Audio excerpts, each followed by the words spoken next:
The final part now of the Time Watch expose of the terrorist network known as Gladio, which draws together the threads of a series of savage yet seemingly pointless murders.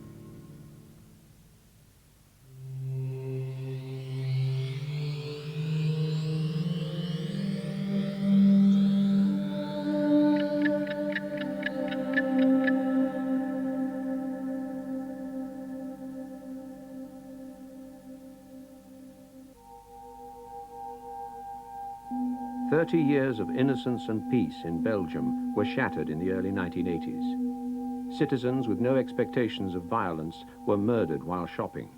No one knew who, no one knew why. Some suspected that right-wing elements in the secret services had penetrated left-wing groups and had even killed their own police to deflect attention from themselves. The suspicion was never proven, but nor did it ever go away.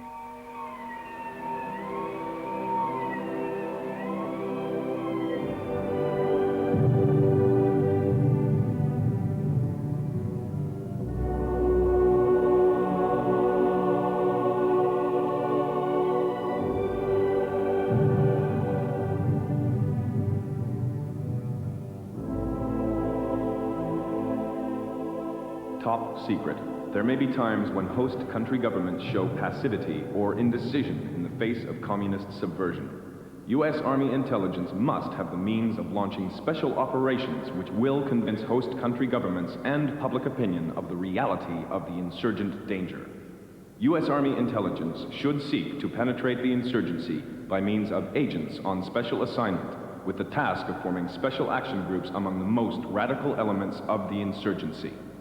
I never heard such a thing, frankly. I don't know the origin of the statement, and you can find any statement in any country. I mean, you can find jackass statements anywhere. I suspect it is an authentic document. I don't doubt it. I never saw it, but it's the kind of special forces military operations that are described. On the other hand, you've got to recall that the Defense Department and the President don't initiate any of those orders until there is an appropriate occasion. It's Supplement B of Field Manual 3132. It's 12 pages long. It's not a hell of a big thing, but if it's not authentic, then you need to ask somebody what is it doing in the classified manual section of most field manual libraries. Era un documento che mi consegnò un mio carissimo amico che faceva parte della CIA prima di rientrare in sede. Disse: prenditi questo, quando hai un ritaglio di tempo leggitelo. The field manual is an old forgery designed to show that there's some kind of accusing the United States basically of what the Soviet Union was doing in Italy, which was creating a secret underground paramilitary organization capable of acting to subvert Italian democracy. Je suis originaire de la région du nord de la province de Luxembourg. J'étais à ce moment-là gérant de banque et j'étais aussi un ancien du régiment paracommando. C'est simplement comme ça qu'un jour se sont présentés chez moi des gens qui sont venus me demander de les aider dans des manœuvres un peu spéciales qui allaient se passer dans le nord de la province en coordination avec les forces spéciales américaines. Au départ de la manœuvre, les commandos belges étaient chargés de récupérer les forces spéciales américaines qui étaient parachutées dans la forêt.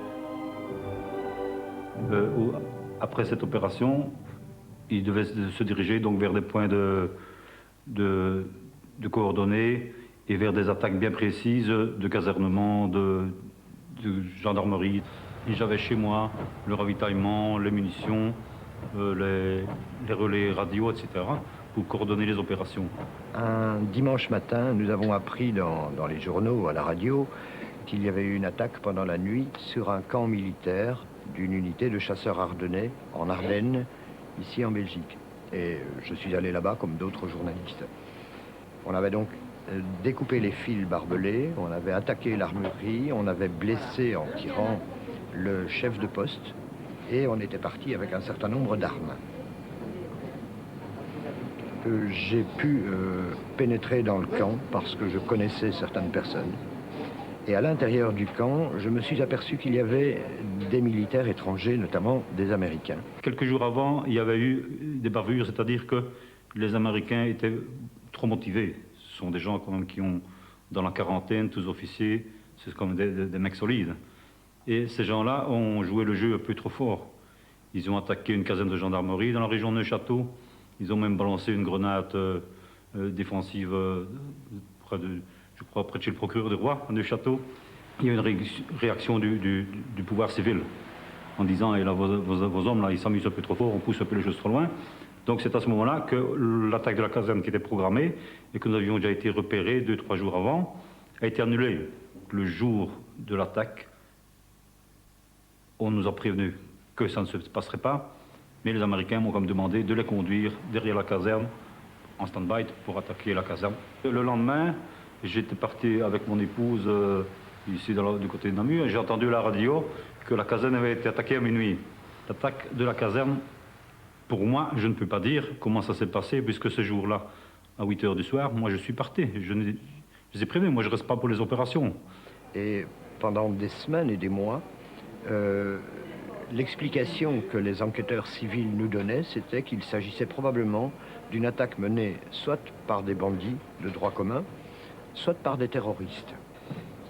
Il a fallu attendre plusieurs mois pour qu'un jour, je reçoive un coup de téléphone, et c'est ainsi que je suis allé en France, où j'ai vu Lucien Dissler, qui m'a donné un texte et qui a parlé avec moi longuement pour m'expliquer qu'il jouait un rôle dans une manœuvre secrète qui devait reproduire des opérations de résistance et d'appui à la résistance telles qu'elles avaient été menées à la fin de la guerre en 1944. Le surlendemain, que j'ai reçu un coup de téléphone du commandant de la caserne de Vieille-Salme qui m'avertissait du suivi de l'opération. Il m'a dit voilà, dites au commando belge que le garçon que nous avons récupéré sur le terrain n'est pas mort, il est gravement blessé et nous l'avons conduit à l'hôpital à Liège. Le samedi du soir de l'attaque de ce camp, son rôle avait été de transporter une équipe de militaires habillés en civil à proximité du camp de Vieille-Salme et que les plans étaient, cette nuit-là, d'attaquer. Les autorités militaires belges et américaines qui ont également été interrogées ont fini, après des mois, par admettre qu'il y avait bien eu une manœuvre, par reconnaître qu'au cours de cette manœuvre, on avait bien organisé certaines attaques. Je me souviens, par exemple, qu'il a été question d'une attaque contre un dépôt de carburant militaire à Bastogne, une autre attaque la nuit contre une gendarmerie, une brigade de gendarmerie à Neuchâtel. Lentement, les militaires ont fini par reconnaître qu'il y avait eu certaines attaques. Mais en ce qui concerne Vieille-Salme, leur dernière version a été de dire que l'attaque de Vieille-Salme était programmée et puis qu'au dernier moment, elle a été déprogrammée et elle n'a pas eu lieu. On a retrouvé, vous savez, quelques-unes des armes volées à Vieille-Salme dans un appartement conspiratif ici à Bruxelles, appartenant aux cellules communistes combattantes. Mais les journalistes et les observateurs ont continué à se poser la question de savoir si c'était vraiment les terroristes qui avaient été à Vieille-Salme ou bien si peut-être on avait pu déposer les armes dans leur appartement pour faire croire que c'était eux. Allô, la nouvelle rédaction? Oui. Bonjour, les cellules communistes combattantes. Oui. Nous pensons que les flics sont venus avant vous, avenue Louise.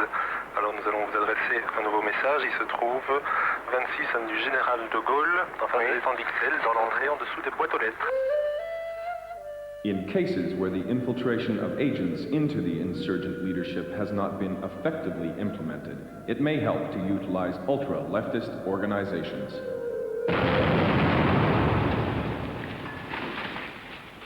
Il me paraissait très significatif que dans les années 80, s'était développé un terrorisme de type médiatique qui utilisait les médias pour provoquer un choc dans l'opinion et dans la classe politique. Alors ce terrorisme pouvait avoir deux origines, soit une terrorisme d'extrême gauche ou d'extrême droite, être le fait de gouvernements étrangers ou de services de renseignement et d'action étrangers, un terrorisme qui vise à déstabiliser la société démocratique. Vous savez, en Belgique, il y a un certain nombre d'affaires non élucidées où une bande, vraisemblablement, a perpétré de très nombreux meurtres au milieu des années 80. Et on ne sait toujours rien de cela. Et certains ont imaginé qu'il pouvait y avoir une volonté de déstabiliser le régime démocratique dans notre pays. En hij ziet er gemaskerde mannen uit en dingen er van achter komen. En hij zegt tegen zijn klein, laat u vallen, zei hij, want ze zijn daar. En daarmee is hij willen vluchten. Hè. En hebben ze direct op hem geschoten. Hè. 7 of 8 kogels door zijn auto. En hier is schampschot, juist in zijn schetel en hier achter zijn oor. Ik heb één vrouw zien komen gelopen, volledig in haar gezicht bebloed en haar benen en al. En die is dan overgelopen in paniek van haar kind, iets van een kind. Wat dat juist was, weet ik niet, want de politie was hier dan mochten we niet meer binnen of niks.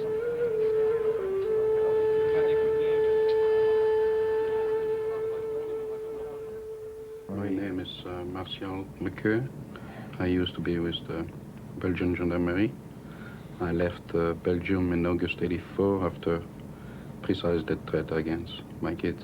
In beginning of December 1983, I did go personally to the BSR, who were doing the investigation about the killing. I was surprised that no arrest had been made, and I knew that I did report myself what was going on, and we were expecting killing like that.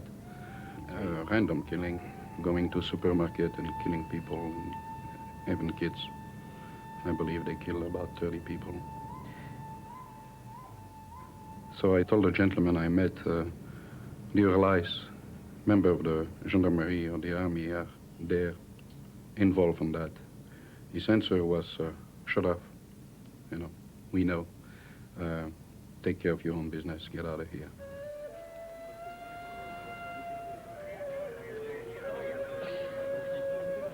What they were saying, the democracy was going away, the leftists were in power, the socialists and all these things, they wanted more power. Ces crimes avaient troublé profondément l'opinion parce qu'ils ne paraissaient pas être justifiés par la seule considération du gain ou de ce que l'on pouvait prendre dans des grands magasins, que le meurtre gratuit et inutile d'une série de personnes pouvait procéder d'une intention politique qui rappelait celle qui avait causé des ravages en Italie, dans la guerre de Bologne, par exemple, l'attentat qui avait fait 80 morts parmi des victimes totalement innocentes. Nous pensions qu'il pouvait donc avoir un soubassement politique à l'activité des tueurs du Brabant wallon. Jean-Claude Garot edited and owned the Belgian magazine Pour. In its pages, he ran a series of exposés of Belgian neo-fascist groups. L'organisation du Front de la Jeunesse existait depuis plusieurs années et c'était, disons, une nouvelle structure, mais avec des personnalités qui avaient déjà été dans des structures politiques avant cela, dans d'autres structures. Le Front de la Jeunesse est un mouvement politique qui est né en 1974, qui a existé jusqu'en dans les années 1980 en tant que tel, et qui était un mouvement politique, un mouvement militant essentiellement, qualifié d'extrême droite, hein, mais qui était essentiellement un mouvement de jeunes et un mouvement militant. Il y a eu Jeune Europe, il y a eu Front de la Jeunesse, et puis ça a encore changé. Donc, en fait, le nom des structures politiques changeait, mais on retrouvait souvent des mêmes personnalités qui passaient de structure en structure. Et par exemple, Dossogne a fait partie de plusieurs structures. Alors, on a mené toute une série d'actions, le Front de la Jeunesse a mené toute une série d'actions qui dérangeaient beaucoup à l'époque, parce que nous remettions en question une série de choses, je vais dire, qui étaient relativement bien établies, ou si vous voulez, relativement bien établies. Et le Front de la Jeunesse a beaucoup dérangé, et le Front de la Jeunesse a tellement dérangé qu'on a en fait voulu le casser.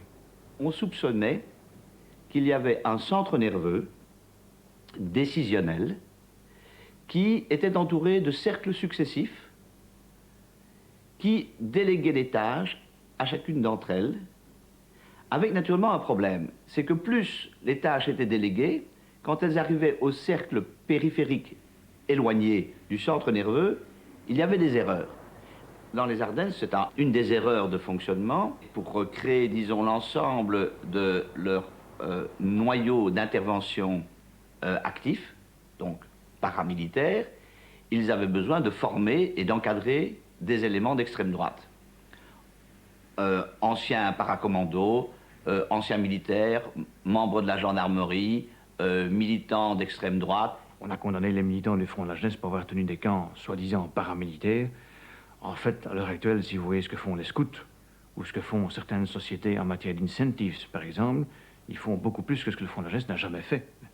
Une de ces organisations flamandes, VMO, Vlaams Militanten Orde, avait une section active de combat et qu'ils désiraient entraîner. Alors ils ont entraîné ce groupe dans un camp, dans les Ardennes, et donc une activité de ce type où on emploie des tirs de fusils mitrailleurs, des lancements de grenades, ça fait du bruit, ça éveille des attentions. Donc nous avons été informés par quelqu'un que ce camp allait avoir lieu. Nous le savions et nous avons mis les moyens photographiques nécessaires en œuvre pour photographier une partie de l'action. Et puis, nous avons révélé cette action dans un contexte très étudié. Nous avons dit, nous estimons qu'il y a eu un camp d'entraînement militaire du VMO avec tir de fusils mitrailleurs, avec lancement de cocktails Molotov, avec impact de balles dans les Ardennes. Le Front de la Jeunesse n'avait pas de camp militaire en tant que tel. Le Front de la Jeunesse organisait des week-ends qui se déroulaient dans des campings, dans des propriétés privées, mais où on circulait sur la voie publique, etc. Bon, le Front de la Jeunesse était à Marche-les-Dames, comme beaucoup d'autres groupes de jeunes, avec les autorisations des autorités militaires. Donc tout ça se faisait au vu et au su de tout le monde. Des amis de la radio, de la télévision, en connexion avec moi, ont immédiatement été interviewés le général Borir, qui était à l'époque le numéro 1 de la pyramide de la gendarmerie. Le général Borir, c'était le général en chef de toute la gendarmerie. Le général Borir, en interview télévision et radio, a dit « Cela n'a jamais existé. » Le jour même, le juge d'instruction intervenait, mais intervenait où cela? Ici. En perquisitionnant ici, et en faisant une déclaration à la presse en disant « Jean-Claude Garot a créé un faux et usage de faux. Il a fabriqué avec des uniformes, des photos et des armes toute une mascarade. » Le groupe G était en fait une des sections du Front de la Jeunesse qui regroupait les jeunes gendarmes, qui pour des raisons déontologiques liées à l'exercice de leur profession ne voulaient pas être mélangés avec les autres et par conséquent risquaient d'être mêlés à des actions de manifestations, des choses comme ça qu'ils ne peuvent pas faire déontologiquement parlant. Ce qui fait que ces gendarmes, qui étaient peut-être une petite dizaine grand maximum, ces gendarmes avaient demandé d'être regroupés dans une section à part. Mr. Francis Dossogne was the contact, and I've been recruited by another member of the gendarmerie from headquarters to become a member of that group. Only police officer was inside that group. It was called the Group G, G for gendarmerie. Le Q a fait partie du groupe G. Il a été même parmi les premiers qui ont fait partie du groupe G. Et il a tellement bien fait partie du groupe G que c'est en fait, bon ça on l'a appris par après, mais que c'est en fait le Q qui informe l'état-major de la gendarmerie à l'époque de l'existence du groupe G. And I did witness there Mr. Mievis, he's the one who did recruit me, giving to Mr. Dossogne confidential file from headquarters. The people they did recruit were people like myself, people from headquarters, people who have access to certain knowledge inside the gendarmerie. So I believe officers in headquarters were involved also.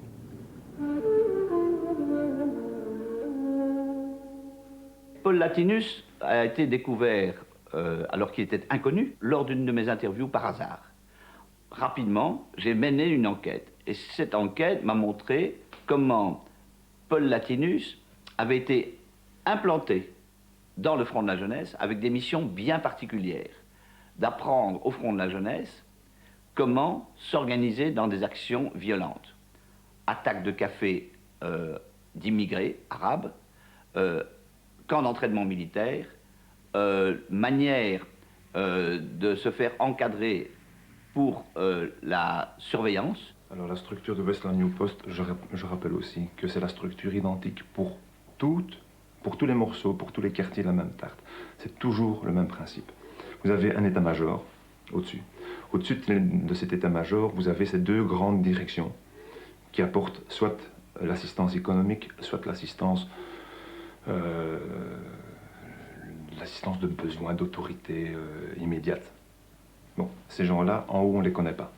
Ils ne sont connus que des personnes clés, des personnages clés. En Europe, en l'occurrence, il y avait 9 personnages clés. Un des 9 était Paul Latinus. Le Earth Anti-Communist League, eux ne peuvent pas agir dans une portion du monde, ni partout en même temps. Eux, pour faire quelque chose, ils le feront faire. Par qui? Par des compagnies amies faisant partie du même système. Vous avez l'Europe divisée en 8 avec un centre. Nous avions le groupe centre pour la Belgique, l'ouest de l'Allemagne, le nord de la France et pratiquement la majeure partie des Pays-Bas. Latinus avait été chargé de constituer et de structurer ce groupe comme une armée secrète, un peu sur le modèle de l'ASS. Il y avait un service secret, un service de sécurité à l'intérieur du groupe. Chaque membre du groupe portait un double nom, un nom de code, généralement des noms allemands. Chaque membre ne connaissait pas l'autre et on recrutait dans ce groupe par parrainage. Et celui qui était recruté ne connaissait pas les autres membres de l'équipe. On peut créer une branche action avec ceux qui sont les plus physiques. On peut créer une branche, je vais dire intellectuelle. Ce sont ceux qui vont gérer le renseignement. Donc de l'information, de l'action et de l'université. L'université, pourquoi? Parce qu'on a parfois besoin d'un scientifique, d'un laborantin pour un produit bien spécial, comme dans une brigade judiciaire, bon, il y a toujours le labo. Ce cheveu, à qui appartiendrait-il? Bon, on n'est pas allé jusqu'aux cheveux, mais des produits chimiques, une demande à la limite, une demande d'explosifs, ça se fait vers la branche universitaire. Quelque chose de spécial, bien entendu, on ne vous parle pas d'un bâton de TNT, des produits beaucoup plus spéciaux. Je reprends contact avec Paul Latinus. Il me donne rendez-vous dans un restaurant de province et nous nous voyons pendant toute une nuit, au cours de laquelle il me raconte qu'il a été chargé par des autorités, il ne me dit pas lesquelles au début, de constituer depuis plusieurs années en Belgique un groupe secret de résistance pour lutter contre une certaine pénétration soviétique et contre la collaboration de certaines autorités belges avec les soviétiques. Des opérations commanditées, des opérations commandées. Paul Latinus, les recevant, doit, pour nous les faire faire, doit être certain d'une aide en cas de problème. Bon, on ne peut pas envoyer des jeunes, des moins jeunes, sur le terrain en disant que peut-être tantôt, dans 2 heures, dans 3 heures, ils se retrouvent avec une balle entre les 2 yeux. C'était les risques permanents. En cas de problème, ils se sont fait éventuellement prendre par une police communale. Pourquoi? Parce qu'il y a un contrôle d'identité. Bon, la police rentre comme un cheveu dans la soupe. On peut pas dire aux policiers, écoutez, nous sommes dans une telle mission, etc. Non, bon, d'accord, contrôle, qu'est-ce que vous faites là? On ne peut pas vous le dire. Clac, les menottes, et on est emmené pour un interrogatoire. Tout à fait classique. Dans ce groupe, il y avait également ce commissaire de la Sûreté de l'État qui a dit plus tard qu'il infiltrait ce groupe, mais qui néanmoins a donné des cours particuliers de filature dans un appartement d'un des responsables du groupe. Et ce commissaire arrivait avec une cagoule sur la tête, accompagné d'un garde de corps. On l'appelait le colonel, c'était son nom de code, et il disposait d'une carte du WNP avec les sigles secrets du groupe. Et parmi les techniciens qu'il a fait venir à des cours, il y avait un membre des services de sécurité du marché commun, nommé entre guillemets Robert, et il y avait un autre membre qui venait donner des cours en cagoule et qui s'est révélé être un commissaire de la Sûreté de l'État, Smets. Et lorsque nous avons posé des questions sur ces cours, nous avons également demandé s'il était exact que le commissaire avait organisé des exercices après les cours. Et le commissaire a fini par admettre qu'il avait été sur les lieux d'un exercice au mois de mai 1984, ici dans Bruxelles. On avait dit aux jeunes qu'une jeune femme qui habitait Bruxelles était la maîtresse du terroriste Carlos, et on leur avait demandé de surveiller cette femme jour et nuit. Ces personnes ont donné des cours d'encadrement, de filature, d'armement. Robert a donné des cours de placement d'explosifs dans les cages d'escalier, a donné des cours de démontage et remontage d'armement et de tir, et également de tuer sans laisser de traces. lorsque je le rencontrerai quelques jours plus tard et dans les semaines qui suivent, et que je lui demanderai, mais qui t'a chargé de constituer ce groupe? Il va d'abord parler de la sûreté de l'État, et là nous avons pu vérifier, il travaillait pour la sûreté de l'État, il était payé pour la sûreté de l'État, et puis il parlera également d'autorités militaires étrangères, et lorsqu'on insiste, il finira par dire les services secrets militaires américains. Je confirme, il a rencontré des gens d'ambassade, mais j'ai jamais pu les rencontrer comme je vous rencontre aujourd'hui, à 2 mètres de distance. C'était pas le cas. Pourquoi? Parce que c'était pas mon domaine d'activité. Lui, c'était, si on veut dire, la diplomatie, c'est-à-dire les rapports avec les autorités étrangères. Nous, c'était le rapport tout à fait actif. On est sur le terrain, on sait qu'on est protégé, on sait que l'on a du secours de toutes les autorités possibles par le type de mission qui est engagé. Si on me demande est-ce qu'il était à la solde des Américains, je ne peux pas vous dire qu'il en était à la solde, mais en relation suivie, ça oui, de toute façon. Nous avons appris qu'il y avait eu un autre exercice au mois de janvier jusqu'en février 1984. On avait dit à ces jeunes qu'il y avait un couple, ici également à Bruxelles, qui était probablement lié au KGB, qui étaient des agents du KGB et il fallait le surveiller. Et lorsque nous avons appris que ces exercices avaient eu lieu, nous nous sommes évidemment souvenus qu'en février 1982, on avait retrouvé ce couple égorgé et abattu de balles dans la tête. On reçoit des plans. Bon, par exemple, on va reprendre, supposons qu'on est en 82, de 82 à 85, il y a des projets. Vous en tant que monsieur Libert, vous ne connaissez rien du pourquoi.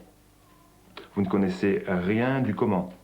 Tout ce qu'on vous demande de faire, c'est avec vos effectifs, avec une couverture par la gendarmerie, une couverture par la sûreté ou quelque autre autorité. Vous avez un boulot déterminé à remplir. Question, reprenons les grands magasins.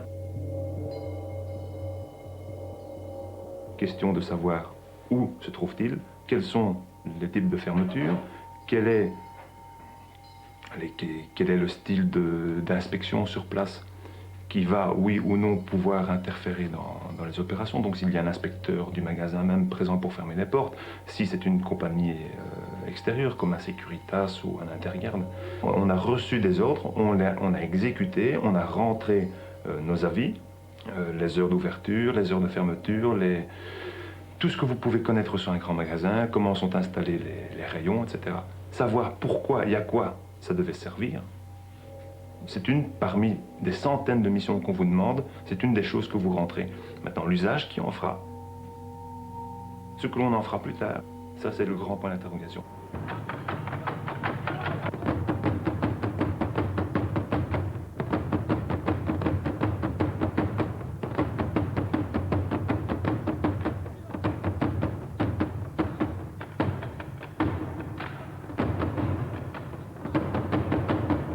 Où a-t-on abattu les victimes? Il y en a sur le parking, il y en a dans le magasin. Avant, pendant et après l'Holder? Avant, pendant, il y a ça. Simplement vu donc quelqu'un courant avec un masque de carnaval, avec un fusil. Mais le butin, c'est dérisoire, il doit être en dessous de 200 000. 200 000. Pas l'argent que l'on recherchait. Ça, c'est difficile à dire. Il avait un genre de masque comme au carnaval. Il avait un grand fusil, je ne sais pas ce que c'était exactement. Et quand je me suis avancé, il a fait un geste comme ça vers moi. Naturellement, je n'ai pas demandé mon compte. J'ai fait demi-tour et je suis allé vers la boucherie, vers l'arrière. The guns they were using were coming from the Fahrenheit way. And that's exactly what we did plan. It's to organize gangs and groups like that and let them go by themselves, but make sure they will survive and make sure to supply them and, you know, just to create a climate of terror in a country. After 4 years of random killings and hold-ups, the Brabant Wallon killers vanished. Then, after a year of silence, a phone call led police to a sack in a Belgian canal. In it, they found the weapons used in the killings and much of the loot. The caller never identified himself. They have two plans. The first one was to organize gangs to do hold-up, hostage, you know, and killing. The second one was to organize a so-called left movement who will do a terrorist attempt, just to make the population believe that these terrorist attempts were done by the left. In Belgium, as in the rest of Europe, the 1968 student revolts in Paris, Brussels, Frankfurt and Milan led to the emergence of armed leftist action groups. The Red Army faction, Baader-Meinhof, Action Directe, and the Red Brigades, Le Brigate Rosse. On March the 16th, 1978, the Italian left-wing terrorists kidnapped the former Italian Prime Minister, Mr. Aldo Moro. On that day, the Italian Parliament was about to debate the inclusion of the Italian Communist Party in a government of national unity for the first time since 1948. Aldo Moro had long believed that this was the only solution for political stability in Italy.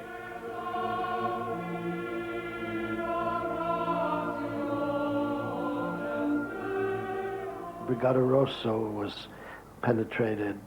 Baader-Meinhof was penetrated. Action Directe. Various of these left-wing terrorist organizations were penetrated and co-opted. Le Brigate Rosse sono state infiltrate con notevoli difficoltà perché erano una struttura molto chiusa e direi anche efficiente, ma tuttavia ci sono state anche delle infiltrazioni notevoli che ci hanno portato a ottimi risultati. Federico Umberto D'Amato nasce come agente dei servizi di sicurezza della polizia, del Ministero dell'Interno, in epoca fascista, continua in epoca antifascista, forte della parentela col padre che è quest'ora, che è addetto alla commissione di epurazione dei poliziotti nel 1945-46, prosegue nella sua attività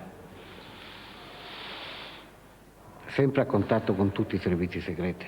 Si è fatto anche di più nel campo della sicurezza e da parte europea questa volta, soprattutto quando ci furono les événements francesi, e cioè la rivoluzione del 68. Si vide che c'era una grave minaccia di sovversione e di terrorismo in Europa. E allora io proposi la costituzione di un comitato permanente europeo, a cui aderì anche la Svizzera, che sembra neutrale, ma volle aderire anche la Svizzera, tanto è vero che questo comitato si chiamò Club di Berna. È il fondatore del Club di Berna, perché su è l'idea di creare il Club di Berna, che poi si riunisce ogni anno e raduna tutti i servizi segreti europei e americani. La sua prima apparizione, evidente, provata, nella battaglia politica interna, risale al 1962, alla cosiddetta operazione manifesti cinese. In sintesi, si tratta di affidare a un gruppo di estrema destra d'avanguardia nazionale l'incarico di affiggere manifesti inneggianti a Mao. Cioè è il tentativo di creare un'ultrasinistra molto più spinta del Partito Comunista. Questa operazione viene decisa a Berna, a una riunione dei servizi segreti europei, americani e cinesi. Il club esiste tuttora e riunisce i servizi di sicurezza europei. Le aggiungerò che ogni volta che si riuniscono, siccome ne fui io il fondatore e il decano, mi mandano un saluto al padrino, che sono io. Le Brigate Rosse sono quindi conosciute, sono ampiamente infiltrate. Tutti gli aderenti alle Brigate Rosse erano conosciuti dalle forze di polizia, dai carabinieri, dai servizi di sicurezza. Io e altri compagni ci trasferimmo a Roma perché volevamo appunto fare un salto, noi dicevamo, politico e militare nell'iniziativa della nostra organizzazione. Dopo il sequestro di un magistrato, il nostro obiettivo era il sequestro di un uomo politico. Noi avevamo individuato appunto questa persona in Andreotti. Non arrivammo nemmeno a preparare un piano reale di sequestro perché io fui arrestato, io e Renato, e fummo arrestati tutti. Questo infiltrato al nostro interno, così chi ha detto fratello Mitra, era ormai un anno che aveva contatti con noi, con la nostra organizzazione. Avrebbe avuto l'opportunità di infiltrarsi ancora di più all'interno dell'organizzazione nostra, perché dopo quell'appuntamento che lui aveva con Renato, Renato gli avrebbe fatto la proposta di dirigere la nostra scuola militare. Lui a questo punto avrebbe avuto l'opportunità di conoscere tutti i compagni clandestini dell'organizzazione. E la cosa che può colpire è che proprio quella volta hanno deciso di arrestare le persone. Franceschini and Renato Curcio, the founders of the Red Brigades, were in prison when Aldo Moro was kidnapped. Scores of reports, classified documents coming out of the Rome station which absolutely verified that, that the Red Brigades had been penetrated, that the planning staff of the Red Brigades was taking its orders from Santovita. General Santovita was then head of SISMI, the Italian Secret Service. Valerio Morucci, il brigatista che fu arrestato non molto tempo dopo l'uccisione dell'onorevole Aldo Moro, aveva un'agenda piena di documenti e piena di numeri di telefono e notazioni molto riservate. E tra questi quelli del generale Giovanni Romeo, che era capo dell'ufficio D del SID, cioè l'ufficio più importante, durante il sequestro di Aldo Moro. Vorrei ricordare che è stato proprio il generale Romeo che lo scorso anno in commissioni stragi ha parlato in maniera chiara della presenza di agenti dei servizi segreti all'interno delle brigate russe. Non si sa esattamente se ancora sono stati individuati tutti quelli del comando che ha sparato, perché adesso nel Moro Quater ce ne sono 2 in più di quelli in precedenza. Si è detto che c'è stato anche un ufficiale dei servizi che era in zona.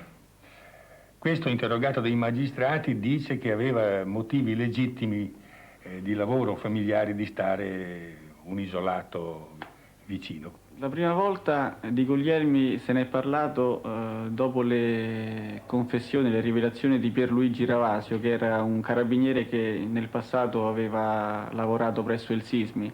Ravasio, quando era agente dei servizi segreti, è stato addestrato a Capo Marraggio, cioè alla base di Gladio.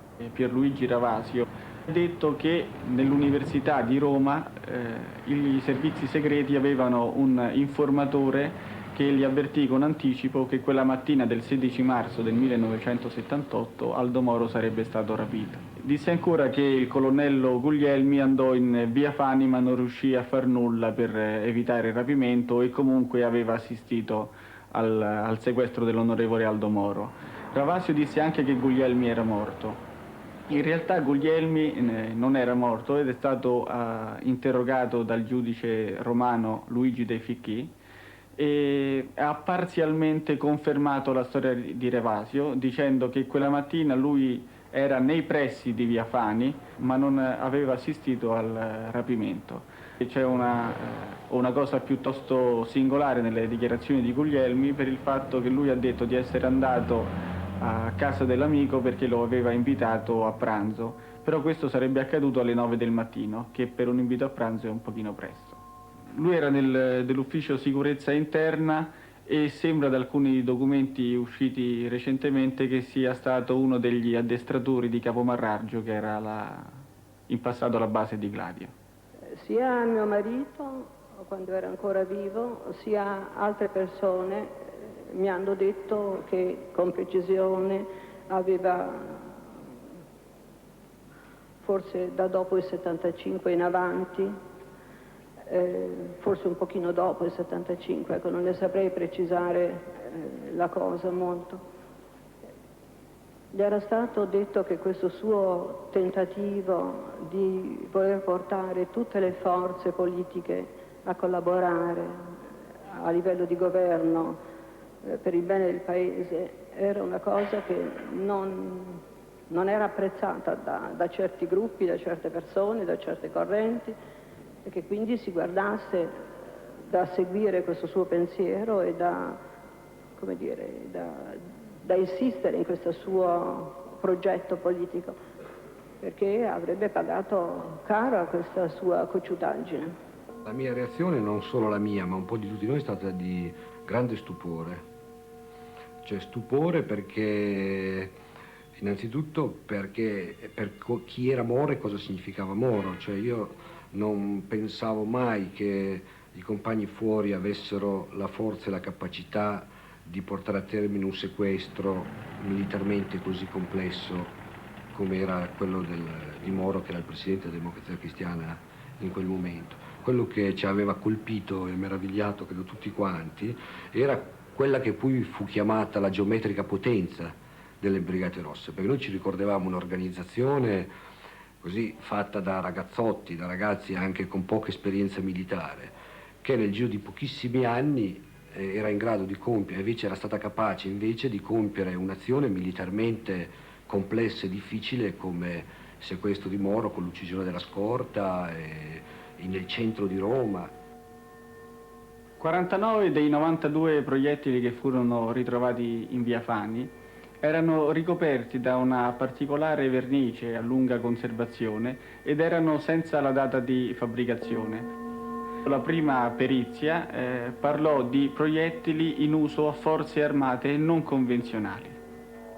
Pronto? E chi parla? Indipendentemente dal fatto che lei abbia il telefono sotto controllo, dovrebbe portare un'ultima ambasciata alla famiglia. Ma io voglio sapere chi parla. Brigate Rosse, lei deve comunicare alla famiglia che troveranno il corpo dell'onorevole Aldo Moro in via Caetani. Va bene? Sì. Lì c'è una Renault 4 rossa. I primi numeri di targa sono N5. N5. Devo telefonare io alla famiglia? No, dovrebbe andare personalmente. E non posso. Non può? Dovrebbe per forza. Per cortesia, no.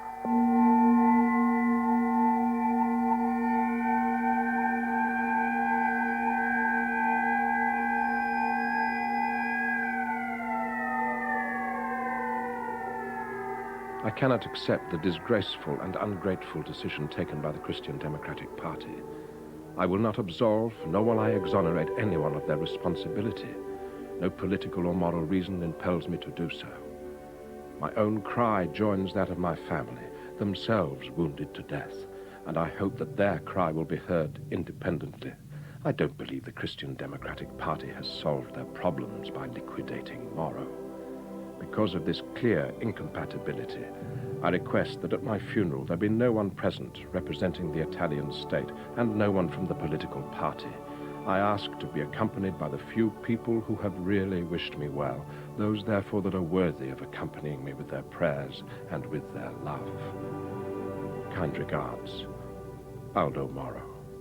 Nella Democrazia Cristiana la morte di Aldo Moro pesa ancora. E pesa la scelta che io ho fatto e che mi ha fatto diventare i capelli bianchi di praticamente sacrificare Moro per salvare la Repubblica.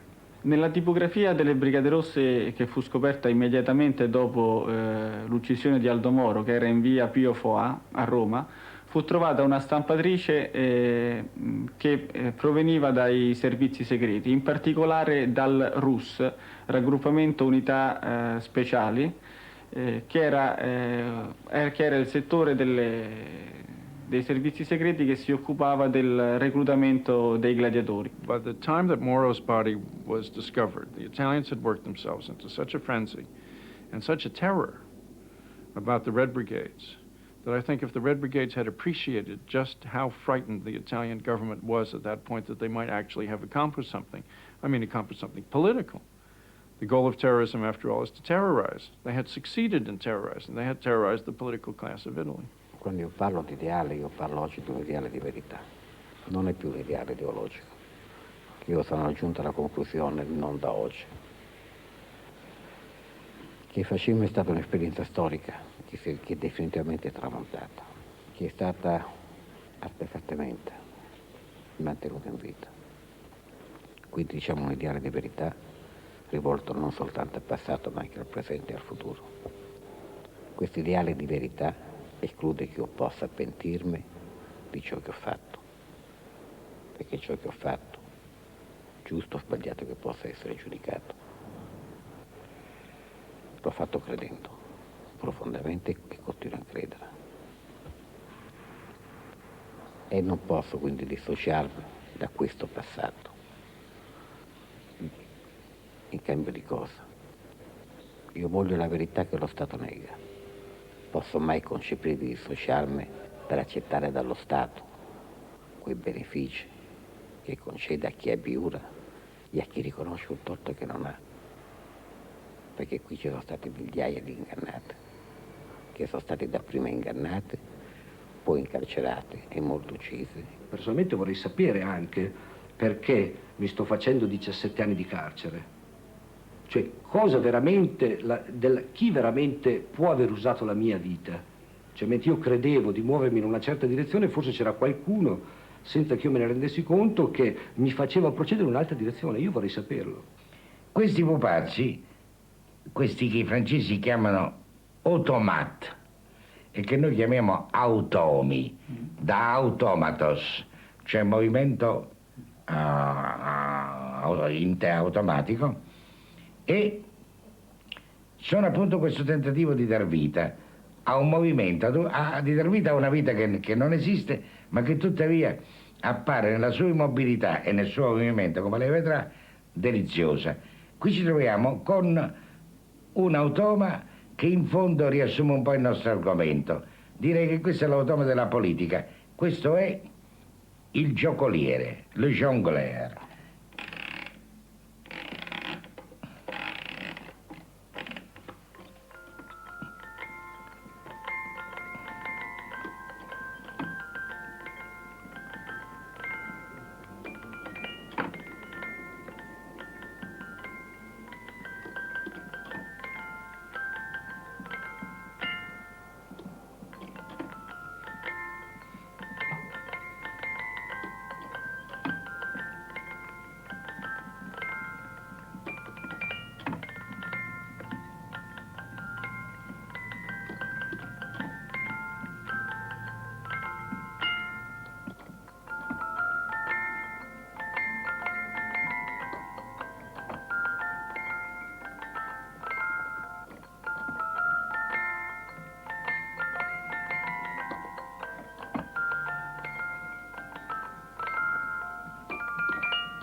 Time Watch returns in the autumn.